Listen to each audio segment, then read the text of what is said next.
नमस्कार दोस्तों, आप सभी का हमारे चैनल पौराणिक कथाएं में हार्दिक स्वागत है। आज का विषय है, किस समय बैठती है विद्या देवी सरस्वती हमारी जुबान पर। विद्या देवी सरस्वती हम अक्सर अपने बड़े बुजुर्गों के मुंह से सुनते हैं कि हमें हमेशा शुभ और सकारात्मक बातें करनी चाहिए।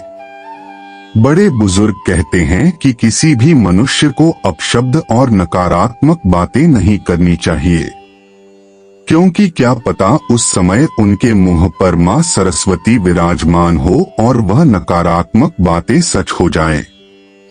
आइए जानते हैं कि क्या ऐसा सच में संभव होता है। यदि होता है तो किस समय माता सरस्वती हमारी जुबान पर आसीन होती है। यह बात केवल कोरी कल्पना नहीं है और ऐसा वास्तव में देखा गया है।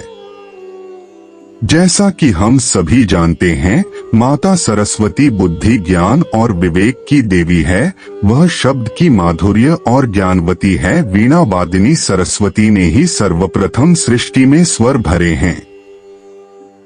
ऐसी मान्यता है कि माता सरस्वती से सर्वप्रथम सस्वर की उत्पत्ति हुई और इसी वजह से संसार के सभी नदी नालों और पक्षियों को आवाज मिली।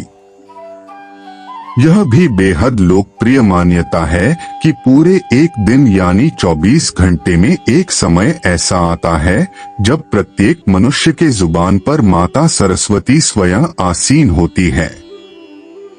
इस विषय में ऐसा कहा जाता है कि इस समय उपरांत जो भी शब्द मनुष्य बोलता है वह सच हो जाते हैं।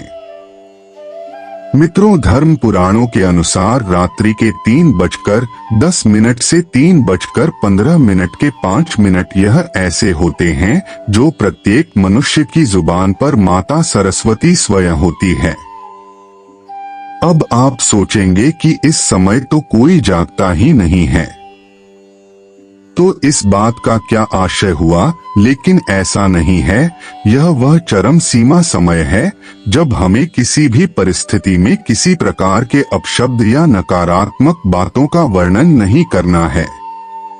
लेकिन इसका असर प्रातः काल तक रहता है, इसलिए आपको प्रातःकालीन यानी कि सूर्योदय से पहले और सूर्योदय के कुछ समय बाद भी किसी प्रकार के एक शब्द या नकारात्मक बातों का वर्णन नहीं करना है। यदि आप किसी के लिए बुरा कह रहे हैं तो वे सच हो जाता है, किंतु वही नकारात्मक शब्द पुनः लौटकर वापस आपके पास ही आते हैं।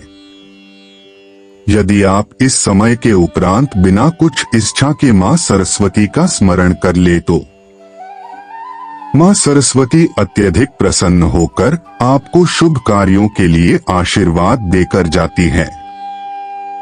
इस समय के उपरांत बहुत से पंडित ऋषि मुनि यज्ञ कर रहे होते हैं। यज्ञ के दौरान ऋषि मुनि जिस भी देवता का आवाहन करते हैं वे प्रकट हो जाते हैं। तो यदि आप भी मां सरस्वती का आशीर्वाद चाहते हैं तो बताए गए समय पर उनको याद करें और मनवांछित फल की प्राप्ति करें।